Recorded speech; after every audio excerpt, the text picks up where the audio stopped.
in June of 1985. I left Iowa on the back of a friend of mine's motorcycle, just heading west. About 10 days later, we drove into Santa Rosa, California, and we had $50 to our name. That's $50 between the both of us. We also had the phone numbers from my brother-in-law at the time's family who lived there, the Ted and Betty Graves family, and so we were figuring we'd give them a call as we went through town. We were just we were coming down from the north, from Canada through Washington, Oregon, and we were just going to head south until we ran out of money, and then figure out what we were going to do. Well, anyway, we gave a call to Ted and Betty's and the family. It happened to be Father's Day, and they invited us to come over to Ted and Sandy's house. They were having a Father's Day get together, and then after so we just thought we'd get a meal and maybe a place to crash, and then we'd head out the next morning.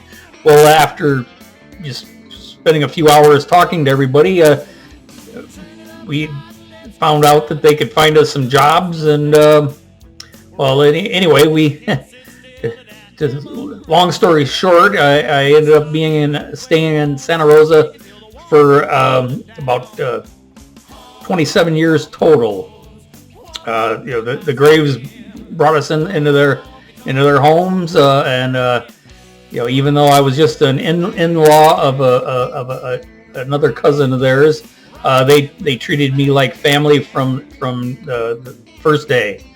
And then so it turned out that the next weekend we were still staying at Ted and Sandy's place, and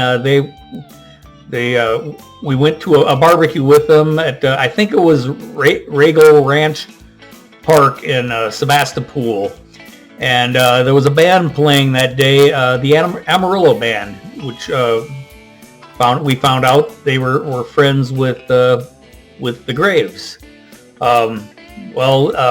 I also at that time at that barbecue, I also met my future wife and the mother of my children. So it was a momentous day, and I didn't realize it at the time. At the time, the Amarillo Band was Steve Waters, Sherman Caviness, Terry Kirby, and Bob Codner. And right from the get-go, I hit it off with both Sherman and Steve, and from that point on, I ended up for the next, I don't know, a dozen years at least, maybe longer. I'm not good at time anymore. But we spent a lot of time traveling with the band and hanging out with them. That went to all their local gigs at Marty's Top of the Hill in Sebastopol, the Golden Rush Saloon in Santa Rosa, the Ponderosa. I don't know how many New Year's we rang in at the El Rancho Tropicana, probably 5 or 6 in a row at least. And like I said, I spent a lot of time with Sherman at helping them load up afterwards, rolling up cords, just carting stuff into the truck and everything. And we spent several years where we spent Thanksgiving at Stephen and Rainey Waters' house. But like I said, from the very beginning, I always like I said, Sherman and I hit it off right from the get-go. We had the same sensibilities as far as what we liked, our political leanings, and we spent a lot of time arguing with Steve about politics, and trying to win him over to our side, and I think we actually did. Either that or when he moved to Texas, he found out that what it really means to be conservative. But yeah, there was just a lot of good times, a lot of partying, but a lot of just talking about everything. We had a lot of books that we'd read and that we shared your interest in. We spent a lot of time talking about quantum physics, nature of reality, and Sherman was just a really good guy to talk to. I remember one of my fondest memories was they played at the rodeo, I think in Leggett.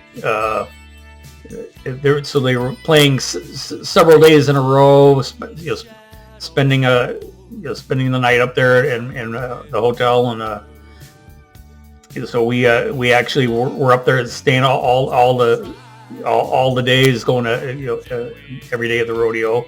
And I remember the first night we were loading up the truck, and we were just letting down the lift gate, and as soon as it was still at the truck level, as soon as it went down flat, it just suddenly dropped precipitously, and Steve and Sherman and I are all standing there, and it landed within inches of each of our toes, and we all just kind of looked at each other with our mouths hanging open, like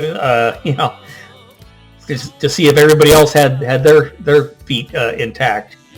And then so the next day,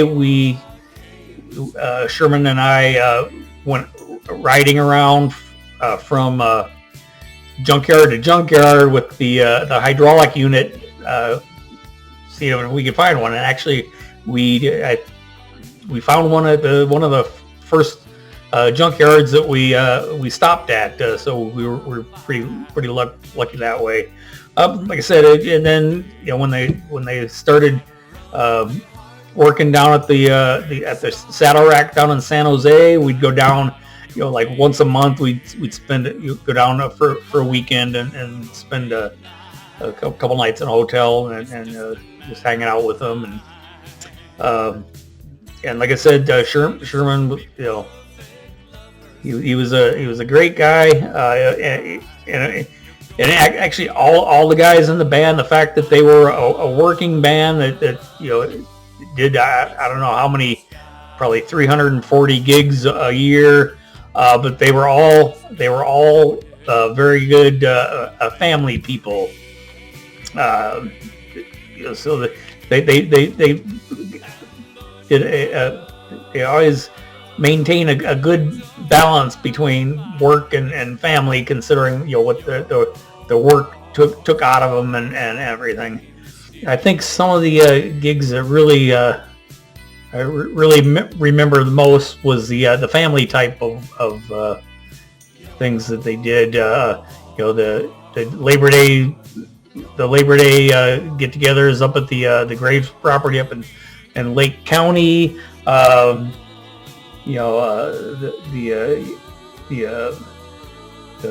pillow fights in Kenwood every year. The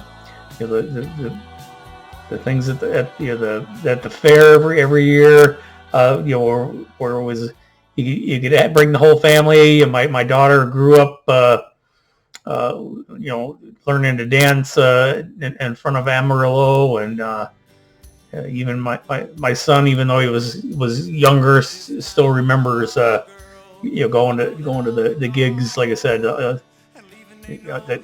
on the square, it's Sonoma. All of the family type of get-togethers, and especially, like I said, the every year at the Graves property on Labor Day was always a great thing, because you spent 2 or 3 days just hanging out, trying to keep cool, and under the shade of that big oak tree. You really get to know somebody when you spend all that time where you like I said, where you can spend family time and just hanging out, and then as things go on, people change on their path through life, and so Sherman, and as Amarillo broke up and there were different other projects and stuff, we'd still get together when they would get together for like fundraisers, and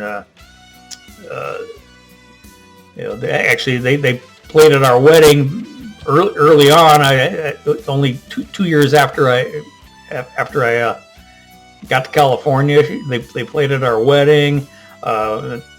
There was, like I said, there was a lot like fundraisers at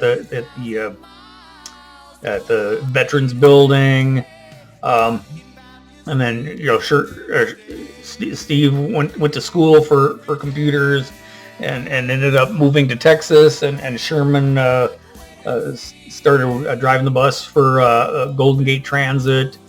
So we saw each other less and less, but I never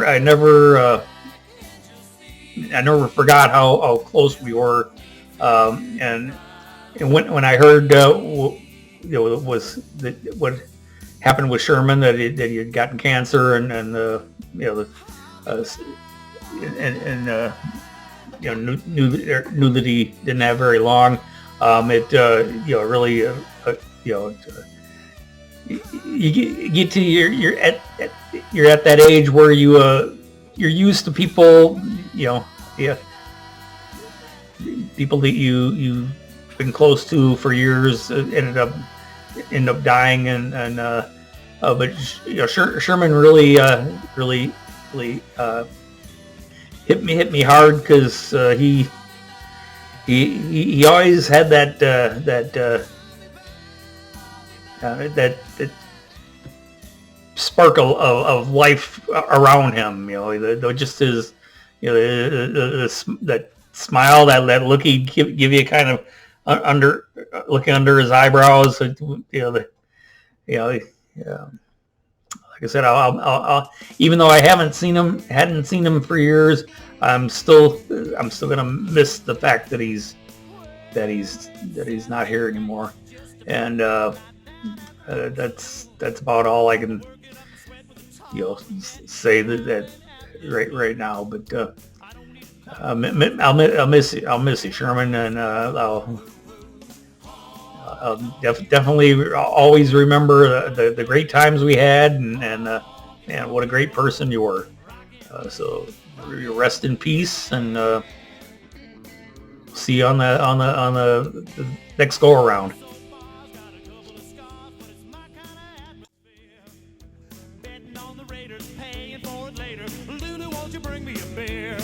There's 1, 2, 3 more sneaking through the back door. The party starts right here.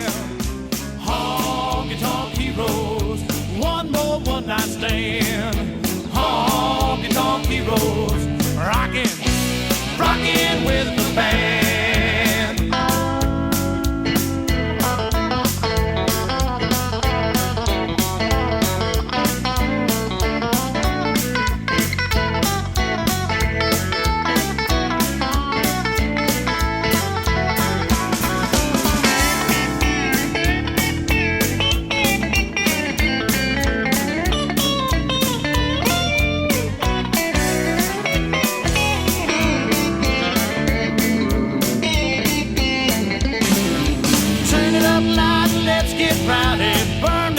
slow down. We're raising hell cause you can't sit still at that Amarillo sound. Starting an earthquake won't stop shaking till the walls come tumbling down. Honky tonk heroes, one more one night stand.